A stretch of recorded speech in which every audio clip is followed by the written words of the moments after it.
Звати мене О.Бас, і я дуже давно займаюся розвитком сільського туризму. У Вінницьку область сільський туризм принесла я ще більше 25 років, мабуть, тому. Ось, і тішуся, що це рухається, це розвивається, бо дійсно це важливо, і в селах люди можуть відпочити і розслабитись, і перезавантажитись.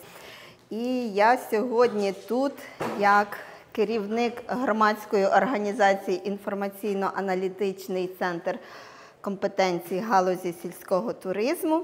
І сьогодні ми більше будемо говорити з вами про сільський туризм, так як через нашу громаду і через ваші села проходить піший туристичний маршрут, який називається «Каміноподоліко». І як зараз вияснилося, що цей піший маршрут, він став таким,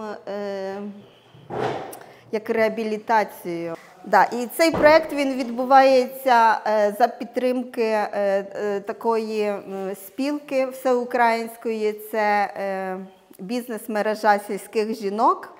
Маючи такі знання, маючи досвід, і хочу вам передати його з тим, що я, наприклад, починала з мінуса, а у вас вже не зовсім мінус, бо, по-перше, у вас є садиби, а по-друге, що через вашу громаду вже йдуть туристи, але вони йдуть і, послуг нема, вони не мають де зупинитися, не мають де зацепитися, і йдуть далі, або ж беруть з собою намети і мусять розкладати намети і в наметах спати.